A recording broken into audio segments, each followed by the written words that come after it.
Hello and welcome to this week's review of My Hero Academia Vigilantes, the anime, and this week we're reviewing Season 1. What did I think about the whole entire thing? And we kick off this review, as we always do with these reviews, by talking about the positives and the headline positives. All the big things I've discussed over the course of this review. I think the animation and art style really work very well for this series. I think that this series strikes a good tone overall, and I think that this is a very fine adaptation of its source material.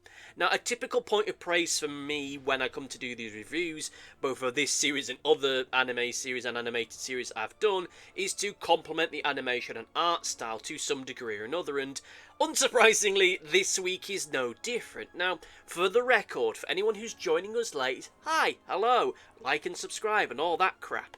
But for those of you joining us late, people will know that when it came to earlier on into this series, and I think maybe in one of my other previous videos before, that might be in the before you watch one, there was a part of me that was worried about the art style going into this new series, because I felt it was a tad too different from the source material, and I think it was trying to create something of a more mature look.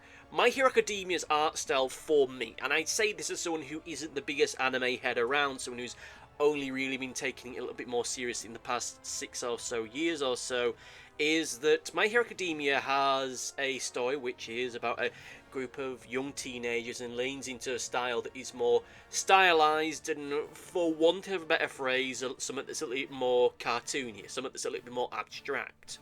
Whereas with Vigilantes, we have a series which is focused around young adults, vigilante-related activities, as well as other plot threads that we'll discuss as and when they come forward.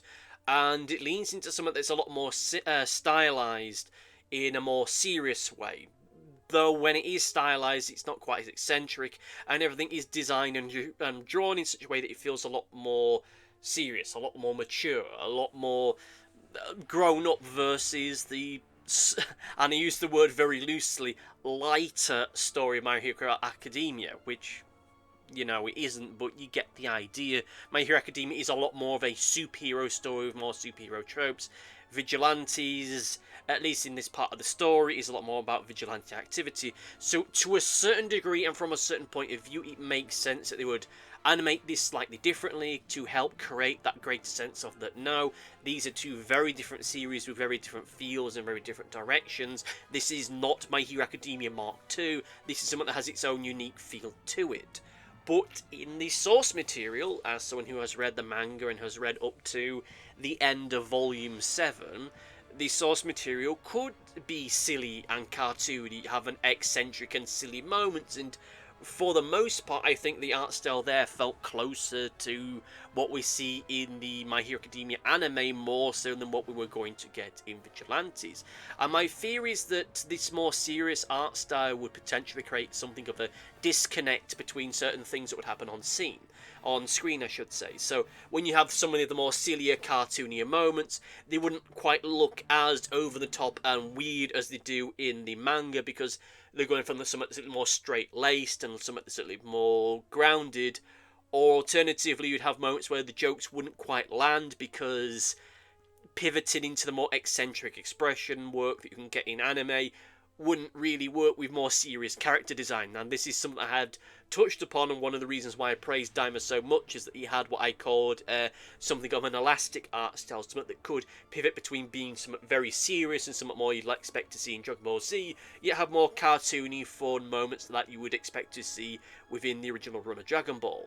However, despite all of that, it turns out my fears were completely unfounded.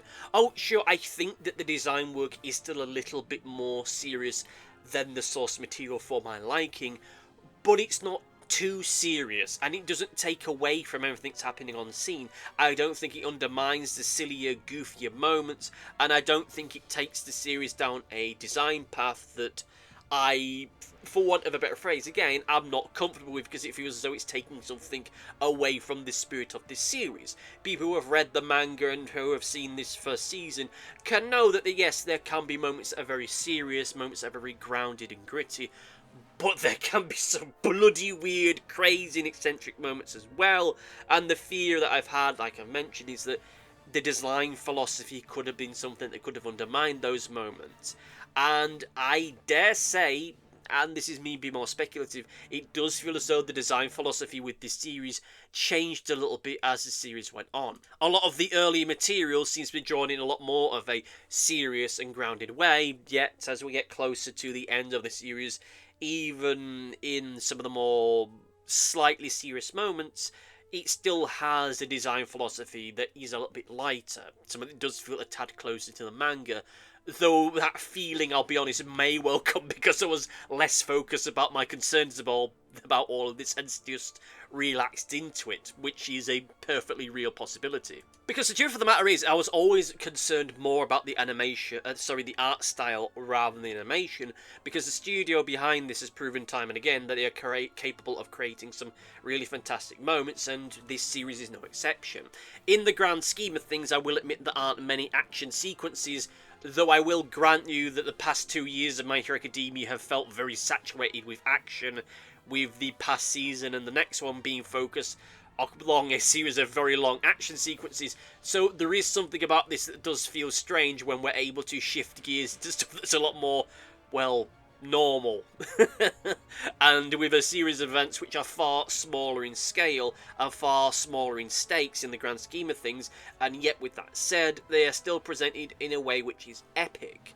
There is a part of me that thinks that a couple action sequences could have gone on for a little bit longer, but they're still able to create some very compelling moments within their own right, even just effectively, though not literally, creating some moments almost whole cloth from the source material, as we saw with Popstep having her big song and dance number a couple episodes ago.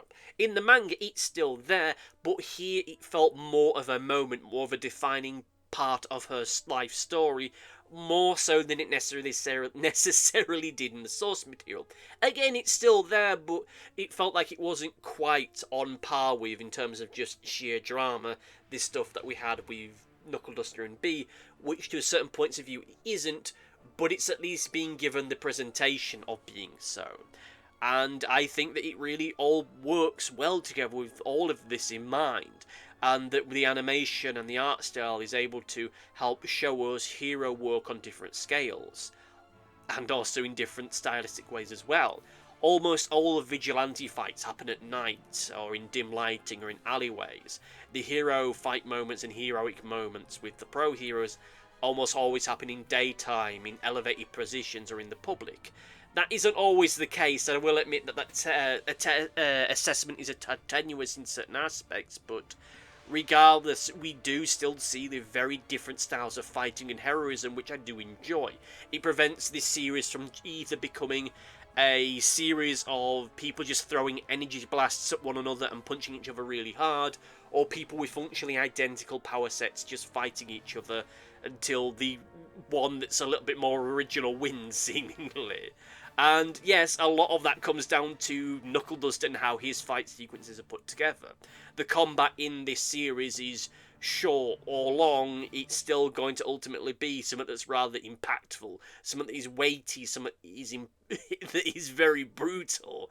Whether it is long or short, there is a dynamism to there, and at times almost a gymnastic element to it in some regards, both in terms of the fights themselves, but also in the way in which some of those action sequences can take place. Like we have the sequence in the penultimate episode where we see Knuckle Duster swinging from building to building like a combination of Batman and Spider-Man, and then being still able to do his heavy-handed punching stuff, which I do enjoy. It helps to create action sequences that feel more three-dimensional, multifaceted. Yes, this is still adapting the source material. Yes, you can have stuff which is of bigger scale and greater spectacle in the main series, but this is still able to create moments that, even though it's a series of fights in dark alleyways, it is still something that feels as though it is visually on par with some of the stuff that we see within the main series, and all the while it's still able to do much of this whilst still being able to lean into lighter or more dramatic moments as and when the story needs it to. And without those moments of a feeling out of place when they come along. Yes, some episodes are able to make that transition far better than others, and some are able to hide the fact that you're ultimately made up of multiple manga episodes very well. Some less so, but we'll get onto that later. but it is still remarkable how this series is able to strike a balance between having such a mix of different tones and flavours to it. You can go from having plucky have-a-go heroics with Crawler to the battle of self-consciousness with the amateur influencer stuff with Popstep, to the harder personal drama matters with Knuckle Duster, without it feeling as though the tone is being dragged from one place to the other, or without it feeling out of step with itself, or without it feeling like it's stealing oxygen from other things. Each of these moments, each of these elements of this story are able to have their moment to shine, have their moment in the sun, and feel as though they are substantive and substantial without it ever feeling as though we're being dragged from one thing or being robbed of something potentially interesting. And this ultimately comes down to how the episodes themselves and the season as a whole is constructed and paced. The creators, the showrunners and writers of this season are self-aware enough to know that you can't do a one-to-one translation of the source material in some areas. Some things have to be changed and altered in order to make this work better, to make certain moments have a greater weight to them, and without getting us into that feeling of we're being dragged from one thing or the other, as I will admit did feel the case when I was reading the manga when we started to get to this stuff with Popstep having her gig thing in combination with all the stuff happening with Knuckle Duster and B, and it feeling as though our attention was being dragged from one to the other, with their moments being feeling like Crawler and the rest of them were just stood around loitering while something bigger and more interesting was happening almost across the street. Here, in the way it's constructed with the anime, it ends up feeling as though both these things are just as equally important to the story as one another, and again, without it feeling as though it was stealing oxygen for one or the other. I was not sat there thinking, oh boy, I wish that I was watching more stuff with Popstep, or oh boy, I wish I was watching more stuff with Knuckle Duster, because it was all presented in such a way so it felt as though both characters were given a moment to just really drill down into this major moment in their lives. And even beyond just an episode by episode nature, this series is able to be equal amounts thrilling, insightful, fun, endearing and dramatic, without it ever feeling like it's going off ranch. Like I say, it doesn't feel like this series is betraying itself by doing any of this. I know that some people aren't the biggest fan of Popstep and her character and character arc in this story, but her stuff doesn't feel like it's out of place with the rest of the season, or with the rest of the tone of this season. They are a low-ranking influencer with low-ranking vigilantes. They are just trying to make a name for themselves and trying to do their thing and have ultimately the same kind of fears and anxieties that our other two main characters have.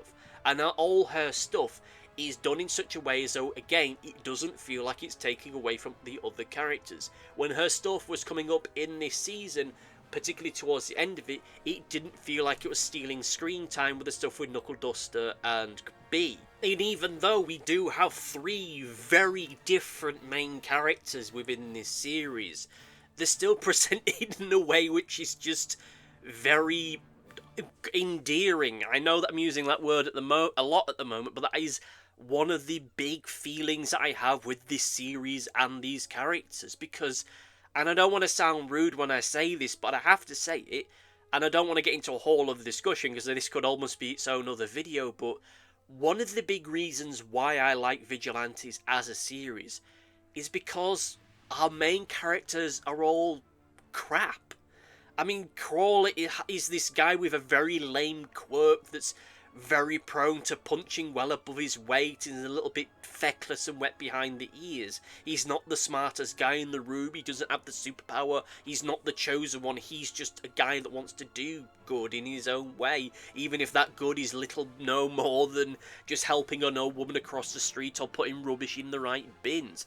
Popstep is a slightly above average singer who has to make do with the fact that she's very, very self-conscious by creating a stage persona that gets her creeped upon by all the worst possible people, whilst at the same time trying to find her own way in a world which largely doesn't seem that interested in her. When they are interested in her, it's ultimately only for very basic unimportant things like singing at a supermarket, and Knuckle Duster is Batman without the subtlety, and who has to rely on painkillers and DIY gadgets to get the job done, and lacks a level of subtlety to the degree that it feels like he's constantly one bad move away from just getting thrown into prison.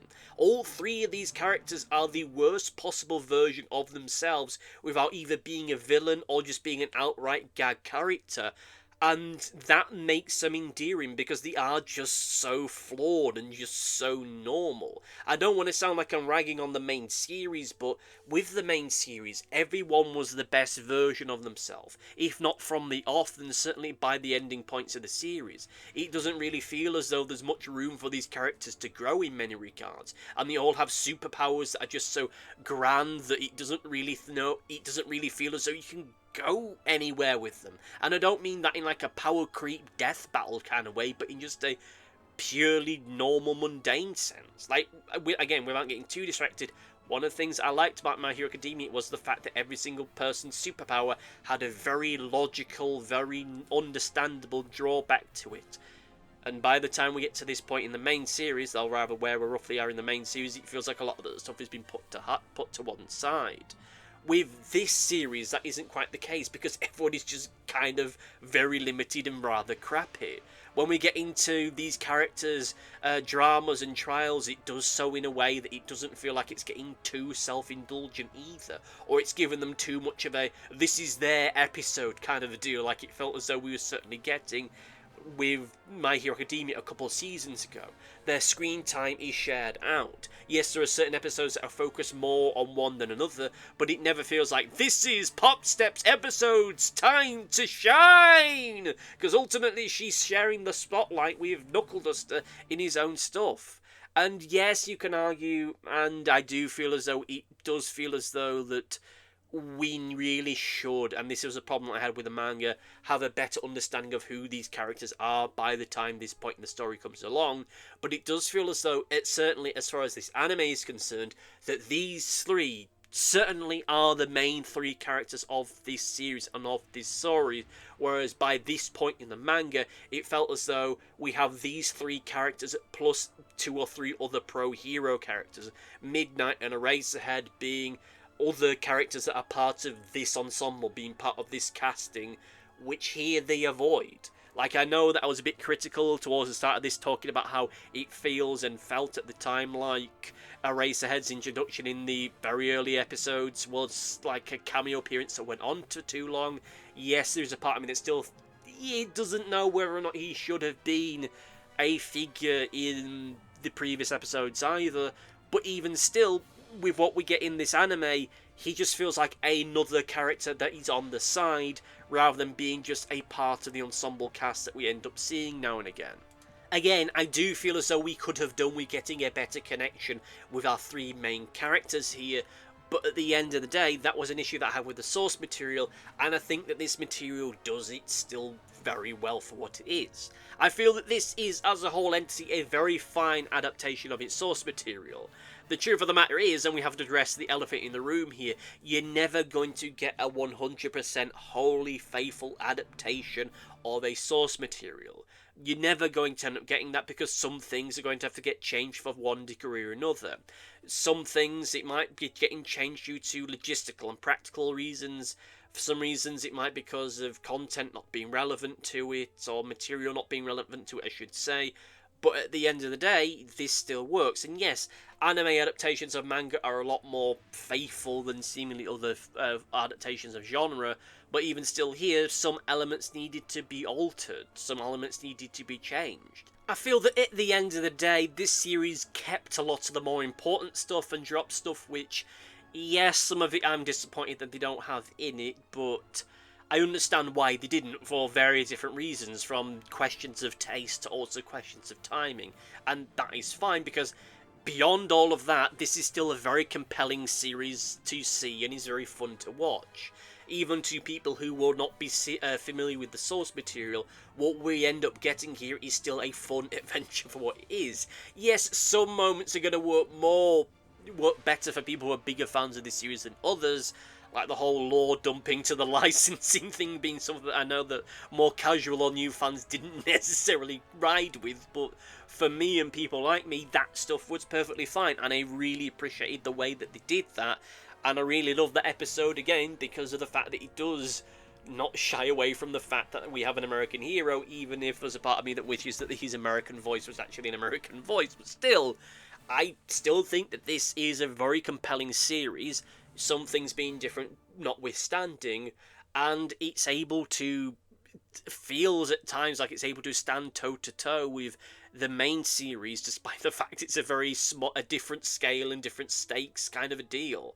I mean, yeah, ultimately, at the end of the day, they're setting up for bigger things coming down in future storylines, but with that said, for the time being at least, we still have a series which is fairly low scale, fairly low stakes, and at the end of the day, people have bought into that. There is no desire for more people, more scenes of buildings being thrown at people, and city-wide destruction. People are perfectly fine with what we end up getting here, and that is fine. And of course, had this been its own original series, people will probably be less jonesing for power creep, but that hasn't been a problem here, because I think that one of the major things that it has done well is give us a cast of characters that people can really get behind, and a scale of adventure which, to certain degrees, does feel very keeping with the tradition of the main series, or at least the earlier parts of it. With all that said and done, however, let us get into the negatives, and usually when I do these long season-long reviews, whether it's for My Hero Academia or for Doctor Who or for other series, I tend to have like a headline negatives thing, like I do with the headline positives, but this time I'm not doing that because I think that at the end of the day, pretty much all the issues that I have can be traced back to one overarching issue, and it is the problem that I think that the decision to stick to the season 1 of the manga was a bad idea. In the manga, there's a caption after Volume 4. I don't remember if it's at the end of Volume 4 or at the start of Volume 5 or somewhere near to it, where one of the writers says something along the lines of, "Oh, thank you for joining us for what was our Season 1 of the manga, ha ha ha ha ha." And at the time that I read that, I thought, that's a bold idea, because quite honestly, I think that you could easily have taken the first 2 volumes and made them into a season, with a few extra bits added in here and there, but that wasn't the case. They declared the first 4 volumes were going to be their Season 1, and as such, when it came to adapt it for a series, that's what they did for Season 1, and look, I'm going to be blunt with you. I think that a lot of the problems that it has ultimately end up drawing back to that fact. Like, for a start, that first 4 volume or 4.5 volume stretch has a lot of material that it needs to cover, as was evidenced by the events within this season. And that's a lot of story beats to cover in such a short period of time. This series has gone on for 13 episodes, 13 weeks, whereas the first season of My Hero Academia was only about 10 episodes long and was ultimately focused on one specific storyline, and that gave us plenty of time to understand our lead character, our extended cast, how this world works, and yes, this is a spin-off, so a lot of that groundwork doesn't need to be done, but even still, we have a lot going on here that ultimately doesn't feel as though it's given that much time to really breathe. And it also ends up giving us this weird situation that there are a lot of moments that just feel like they're undermined by the way in which those episodes are constructed. For example, episode 2 of this season, like many of the episodes of this season, are constructed from multiple episodes. That one in particular is made up of 2 very distinct episodes, with it being clear which part of the episode was episode 1 and which episode was part of episode 2, or rather episode 2 and episode 3 of the manga respectively. So this gave us this strange situation where the grand emotional crescendo moment, a part of this story which is to the story of Crawler, what the "you can be a hero" line, "you don't need powers to be a hero" line from the main series was to Izuku Midoriya. That massive, landmark, epic, told your breath wow moment was midway through the episode, and as such, the big emotional crescendo moment relative to time and pacing was the wacky shenanigans we got meeting the fake X-Men characters, and that felt very weird to me, and I felt that really undermined it. Of course, from then, I think that they've done a better job in weaving episodes together to create episodes for the anime, but even still, this is something that ends up feeling very strange, as it screws with the pacing of certain events. Like, when Knuckle Duster leaves in the manga, he does so after nearly 4.5 volumes of time. And that's going to be at least like a year and a half of manga time, depending on how frequently these things are released.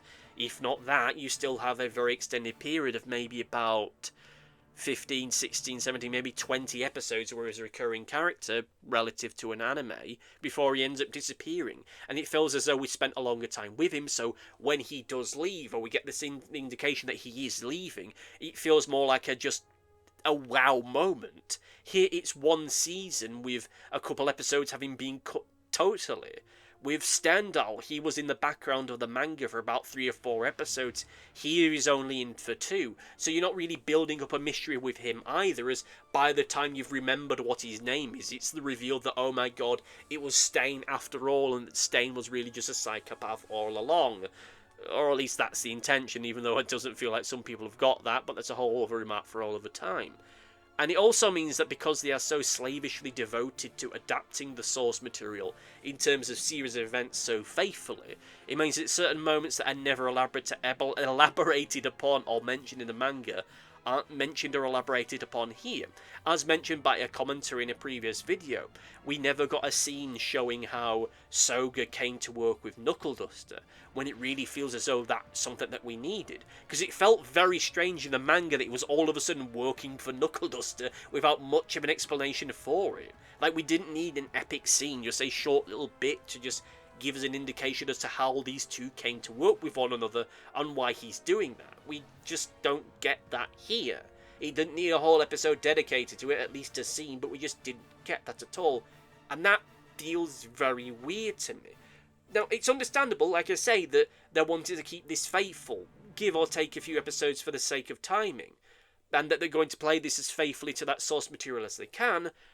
But even still, there are still things that have been changed here. Beyond certain episodes getting cut out or whatever, you have Eraserhead and Midnight's presence in this show being reduced, I should say, versus the time that he had relative to the same kind of series of events in the manga. They're in the anime far less than they are in the manga at this point in the story. The anime reorders some events to make them stronger moments within the anime itself, or presents them differently, or changes the timeline of them. It restages some moments like Popstep's performance to make them a kind of moment that they weren't in the manga. And I'm sure that across the course of this series there have been various different sequences and scenes which have been added in originally for this thing, things that aren't part of the original manga that some may call filler, but ultimately at the end of the day are things that do expand upon and build upon what we had within the source material. So it's been proven that they're willing to make changes here and there. It's just that they probably aren't the kind of changes that necessarily were significant enough for me. Whereas there are other moments where they're not willing to go that far at all. Yes, we have to be blunt here, they may well be very limited by how many episodes they could do for this particular season. As such, they couldn't add in much filler, they couldn't really elaborate upon things, not without going away from the "this is our season 1" command that they had from the source material. And adapting the manga season 1 has meant that it feels as though we move from plot point to plot point rather quickly, without it ever feeling like a wider storyline is really developing here. Yes, you do have the whole stuff with the instant villains, but for the most part that feels as though it's mostly within the background, with many of the episodes feel as though they're starting to border on Monster of the Week kind of territory. Oh, to be sure, there is something bigger building up in the background, but think about it like this. We have 4 major plot threads this season. We have Crawler becoming a vigilante, we have the stuff with Stendhal, with the lead up to Popstep's gig, and Knuckle Duster's search for his daughter. These are all things that are introduced and largely end within about 2 episodes that they're introduced within. Like, they're introduced, then 2 episodes later they're done, maybe 3 at a push. Yes, Crawler becoming a vigilante is arguably more of a longer term storyline, but the initial thing of, right, this is what you wear and this is what you do and this is how you hide yourself, that's done pretty much within the course of 1 scene. The stuff with Standout, again, only really happens over the course of a couple episodes. There's not a mystery here. Popstek's gig and the planning and lead up for it is over almost as soon as it all begins. And Knuckle Duster's search for his daughter just isn't seen for the vast majority of the season. Yes, it's hinted to here and there, but not in a way that it really feels as though there's a grander investigation going on here until we get to the final couple episodes when it's revealed, oh my god, these two characters we have barely much of an emotional investment in. I'm going through some big and emotional. Yeah, it's sad, but had we spent more time with these characters, or at the very least more time with Knuckle Duster, his stuff towards the end of it probably would have had a big impact for me. Yes, as I've said previously, there's still the Instant Villa stuff, but that's a bigger, larger, seemingly series-long storyline. But beyond that, you end up having this situation, like I say, is that we have these plot threads in the main series would have been maybe half a season long, being resolved in only a couple episodes. Yes, that's ultimately the fault of the source material going through this stuff almost as quickly, as to a degree it does feel as though this is all stuff brought when the series is just still trying to find its feet, but nonetheless, the anime series could have been an opportunity to, again, elaborate on this stuff, build it out more, create a greater mystery to some of these things, or a greater sense of triumph when we see the struggles of these characters trying to get to these great moments, but we don't end up getting that because we're very limited here. And I think that even if we ended up boiling this out to a 25 episode run, I still don't think we probably would have been able to balance all this stuff out because, again, that so many storylines have to happen over the course of this one season. We, again, feel as though we're rushing through a lot of them, which is a shame. And that's ultimately due to the fact that we are so wedded to this season 1 having to be made up of 4.5 volumes, or originally 4 volumes, but we had to have the extra half of it to give the first season a bit more of an emotional ending point. With that said, however, let us get into the overview and say that despite my issues, certainly with regards to the presentation and production and the structure of it, I still think this was a great season. I do feel as though there are certain elements that did need building out and elaborating upon, as I've just said, and I do feel as though the idea of sticking to that season 1 must be these 4 volumes was a bad idea, because ultimately it did feel as though we're racing through a lot of material rather quickly, but at the end of the day this still gave us something that was fun. And if we exclude the bias that some of us have, giving in mind that we read the manga version of this is still a very, very strong series, and I'm interested to see exactly what we do going forward here, because, well, is the next season going to be just as short as this, or is it going to be longer? I mean, I suppose this leans into my theory as to there being some kind of pre-existing contract that means that there has to be a certain number of My Hero Academia related things a year. To try and sum this all up, there's this theory in the back of my head that current contracting means that there needs to be 25 episodes of something My Hero Academia related a year. Yes, that wasn't the case with season 1 of the main series, but that feels like it was more like a extended pilot, for want of a better phrase. But every other season from that point on has had 25 episodes, or has been part of a year with 25 episodes of something My Hero Academia related. Last year, whilst there were only 20 episodes of the main series itself, there was still that 5-episode flashback mini-series, which would have been around the time that the Olympic Games stuff was on, so that's probably why they did it. They didn't want to interrupt the main series of events. So still, when you include those 5, that's still 25 episodes of a season last year. This year we have 13 episodes of Vigilantes, which maybe means that the final season of My Hero Academia is going to be 12 episodes long. Maybe. I really don't know. And if this is like a contracting thing of there has to be 25 episodes of something My Hero Academia related every year, I don't know how they're going to do that next year, because I think that if they tried to do Vigilantes for 25 episodes long without adding in a few episodes of filler here and there, we're going to burn through a lot of material. Like, by my estimate, we'd be burning through volumes 5 through 10, and at that point we only have like 3 or so volumes left to adapt. But maybe that won't be the case. Maybe they'll only do 4 volumes and there'll be something else, or maybe they'll change how they do it, or there'll be some other My Hero related spin-off, like Maybe they'll do something for team-up missions or the school brief stuff or something, I really don't know, but we'll soon see where all that goes. That's all stuff for people that are far smarter and far more connected with the industry to do, to try and figure out, versus me. Like, for the record, I don't think we're going to be seeing a sequel series to My Hero Academia anytime soon, particularly bearing in mind the series creator is going off to do something else for a little while, understandably so, but even still, you know, there is still this speculation that maybe the Vigilantes manga is going to start kicking off again, because they did that bonus episode, bonus volume thing a few weeks back, so maybe they will. Maybe they're gonna revive that, and that's how they're going to end up getting building this all out. I really don't know, but still, we'll soon see what the future holds for us. But between then and now, let's get into Comment Corner. It's time for Comment Corner, recorded several days after the main review itself because I wanted to give people time to get their comments in. We kick off with Big X1 who says, I will be honest, I did worry that this season wouldn't be good. I worried that reading and rereading the manga would make me like it less. But I loved it. Yeah, there'll be some moments I wish got adapted, but this season was fun. I don't know if they should have stuck to doing the manga season 1, and there are parts I think needed expanding on, but it was fun, and I hope there really is a season 2. Well, from what I understand, it's pretty much been officially confirmed that there is a season 2. I will grant you, I do try to keep, like, news and such related to My Hero Academia to an arm's length, because regrettably, as I mentioned in the past, there's a lot of people that do like to spoil things rather drastically, so I like to keep that stuff to the one side. I don't want anything spoiled, but I'm sure that, you know, the sheer fact that it has been concerned that there is a Season 2 isn't spoiling anything, bearing in mind I've pretty much read what will go into Season 2. I'm happy that Big X1 and many other people have been enjoying this season. It has been a great thrill from me, and I'm excited to see what they do next.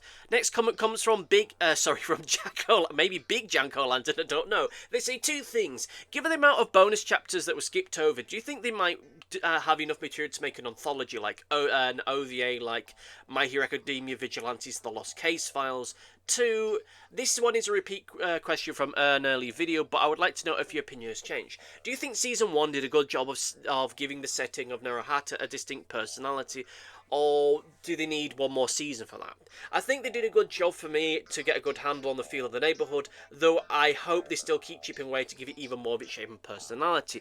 Thanks for your comment, and as far as the OVA anthology thing, I think that would be a great idea because I have enjoyed the OVAs from the main series. I will admit that in some cases, you know, it's just fun, knockabout fun, that there is a part of me that wishes that that episode had been part of its respective season because, you know, it's a nice little bit of fun, like the Hero baseball episode.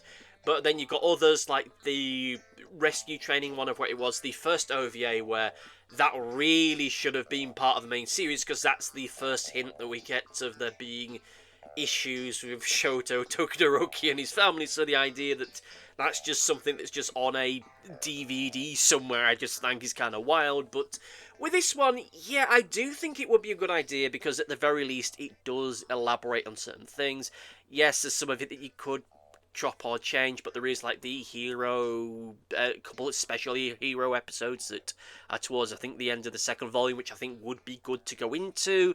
But if nothing else, this is stuff that could quite easily be done in the next season as flashback stuff or just rescheduling some of the events. It really depends on how they're wanting to do this whole stuff going forward and how many episodes next year's season's going to have, because for the time being at least, this is going to be the sole My Hero Academia material on television for a while, so I imagine they're going to try and build this up for as much as they can do. As far as the Naruhata personality one, I will admit that I do think that in the grander cloth of this season, they have done a good job in making it feel like a distinct location. It feels very real, which I know is going to sound like an odd thing to say, bearing in mind that it is a real place, but with some stories and some pieces of fiction, it feels as though the location is built around the story rather than building the story around the location. So, for example, if you're doing a story about a bank robbery and it's set in a real place, it's set in a real city, when you're planning out, you have to think, okay, so how are these bank robbers going to get from the bank to their safe house? What's the route they're going to have to take? What are the places they're going to have to avoid? Is there any places they could cut across for shortcuts, however? Whereas if you build this in a completely fictional city, it doesn't matter. You can go hog wild, you can have as many crazy set pieces as you want, so it doesn't really matter quite as much. You're not limited by anything apart from your imagination, which is fine, but at the same time that means the location that these stories are taking place in, it doesn't really have as distinct a feel as it really should do. Whereas here with Narahata, it does feel as though the people writing this have a distinct knowledge of how this place works, so they can go, okay, what would happen if there was a monster that went down this street and it blocked off this thing and that thing, and then you can have certain characters having to change what they're doing with their lives to reflect all of it. Like, I know I'm making a bit of a dog's breakfast of trying to explain this kind of thing, but it's like, a few years ago, back when I was studying my master's degree, I wrote a crime story, and at the start of it, there is a bank robbery kind of thing, and I was basing it around the city that I was studying at the time. I had a street in mind where they drop the money off at, and basically a route where they go through, so I could plan it out. Okay, they're going to go down this street, they're going to drop the money off here, and then to hide, they're going to just pretend to be a drunk coming out of the many, many pubs connected to that street. And simple thing, didn't really matter in the context of the plot, but it's something you can add into it to make it all feel a little bit more authentic, because I'm using the location here. And here they're doing the same thing, they're using that location. It feels like a real place, which is refreshing, seeing as basically all the locations in the main series are all fictional to some degree or another. So it's great, it's good, very well done. I want a little bit more personality from the location, but I'm sure that's what we'll get as we go forward. Well, that's done, however, that's it for this week's video, and this is probably the last video on the My Hero Academia Vigilantes anime for a little while at least. I will be starting to do reviews of the manga again, picking up from where I left off. That will either be in the next video, which will be next Saturday, so that would end up being on the 19th, because at the moment I'm only doing one video a week on this channel. I might be picking up with the manga again that week, or it might be something else I've not decided yet. Work's a little bit up in the air for me at the moment, so I don't really know what I've got time to do, but we'll soon see about that. Anyway, thank you for watching, thank you for being with me over the past few weeks for this series, thank you for helping me to break over 150 and now into 160 subscribers. If you're not subscribed or anything like that, be sure to do so, it's very much appreciated. Thank you for listening, thank you for watching, and see you next time. Goodbye! Thanks for watching, be sure to like, favourite, subscribe, click the bell, and do all the YouTubey stuff that YouTube wants you to do. Go on, it'll do me a power of good. Until next time, my friends, goodbye!